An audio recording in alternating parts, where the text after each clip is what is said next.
Assalamualaikum warahmatullahi wabarakatuh. Apa kabarnya anak-anak? Semoga kita semua masih dalam keadaan sehat walafiat ya. Dan jangan lupa tetap selalu jaga kesehatannya. Tema 7, peristiwa dalam kehidupan. Subtema 1, peristiwa kebangsaan masa penjajahan. KD 3.4 mengidentifikasi faktor-faktor penting penyebab penjajahan bangsa Indonesia dan upaya bangsa Indonesia dalam mempertahankan kedaulatannya. Pembelajaran 1. Peristiwa kedatangan bangsa Barat. Mulai akhir abad 15, bangsa Eropa berusaha melakukan penjelajahan samudra. Bangsa Eropa yang pernah melakukan penjelajahan dan penjajahan di Indonesia dimulai oleh bangsa Portugis. Kapal mereka pertama kali mendarat di Malaka pada tahun 1511. Berikutnya ialah bangsa Spanyol yang mendarat di Tidore, Maluku pada tahun 1521. Kemudian disusul oleh bangsa Inggris dan Belanda. Kapal-kapal Belanda pertama kali mendarat di Pelabuhan Banten pada tahun 1596. Faktor-faktor pendorong penjelajahan samudera antara lain sebagai berikut. A. Adanya keinginan mencari kekayaan. Kekayaan yang mereka cari terutama adalah rempah-rempah. Sekitar abad 15 di Eropa, harga rempah-rempah sangat mahal. Harga rempah-rempah semahal emas. Mereka sangat membutuhkan rempah-rempah untuk industri obat-obatan dan bumbu masak. B. Adanya keinginan menyebarkan agama. Selain mencari kekayaan dan tanah jajahan, bangsa Eropa juga membawa misi khusus. Misi khusus tersebut adalah menyebarkan agama kepada penduduk daerah yang dikuasainya. Tugas mereka ini dianggap sebagai tugas suci yang harus dilaksanakan ke seluruh dunia dan dipelopori oleh bangsa Portugis.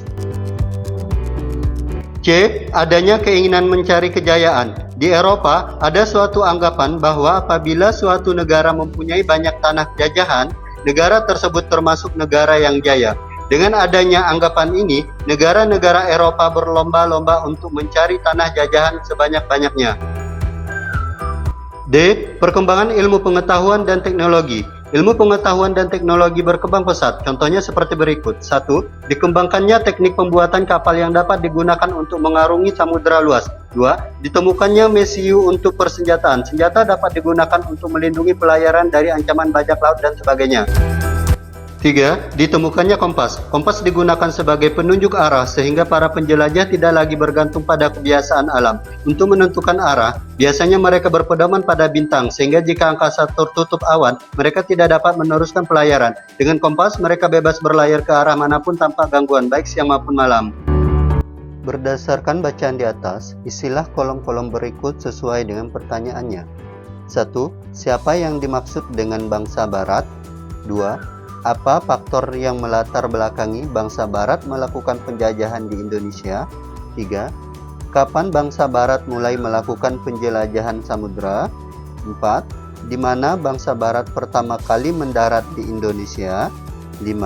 Mengapa bangsa Barat melakukan penjelajahan samudera? 6.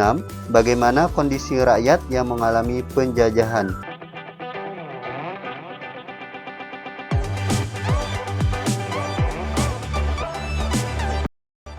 Anak-anak, di tema 7 ini, subtema 1, pembelajaran 1, selain kita mempelajari peristiwa kedatangan bangsa Barat, kita juga akan mempelajari sifat-sifat benda.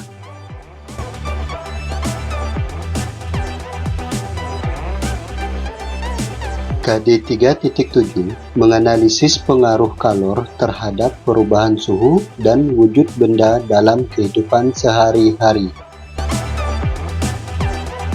Benda-benda yang ada di sekitar kita digolongkan menjadi 3, yaitu benda padat, cair, dan gas. Ketiganya memiliki sifat yang berbeda. Mengapa kamu perlu mengetahui sifat-sifat benda? Salah satu manfaat mengetahui sifat-sifat benda ialah kita akan tahu cara memperlakukan benda-benda yang ada di sekitar kita. Sifat-sifat benda: cair ke padat membeku, padat ke gas menyublim, gas ke cair mengembun. padat ke cair melebur, cair ke gas menguap, gas ke padat mengkristal.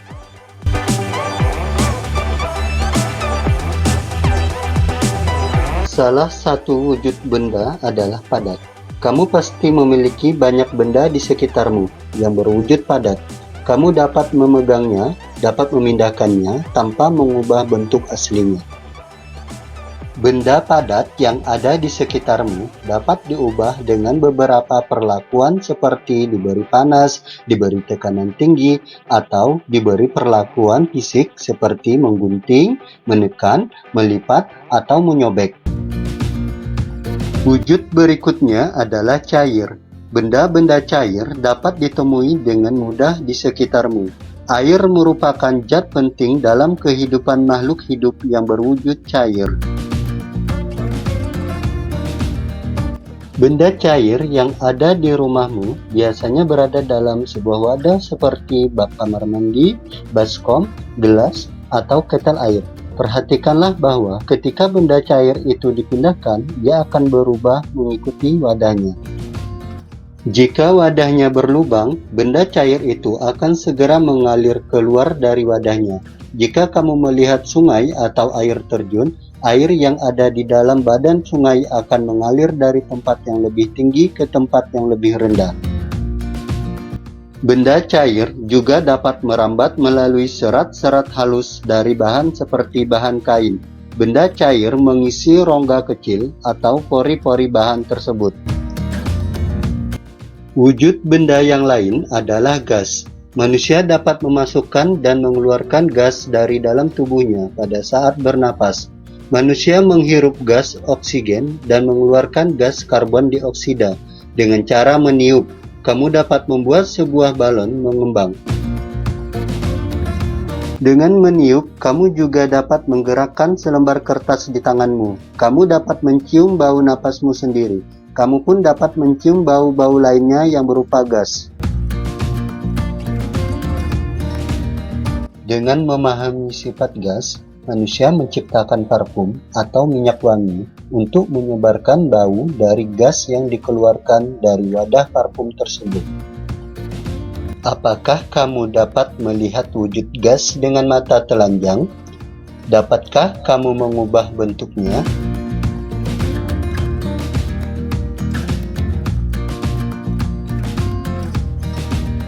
Cukup sekian pembelajaran hari ini. Semoga apa yang sudah disampaikan dapat bermanfaat bagi kita. Bapak akhiri dengan sebuah pantun. Dari hilir hingga ke hulu, menuntut ilmu tiada lelah. Sungguh malang nasib bangsaku, hidup sebagai bangsa terjajah. Pulau Tamajuk di Kalimantan Barat, tempatnya ada di Kabupaten Sambas. Kalau batu bentuknya padat, kalau udara berwujud gas. Wabillahi taufiq wal hidayah. Wassalamualaikum warahmatullahi wabarakatuh.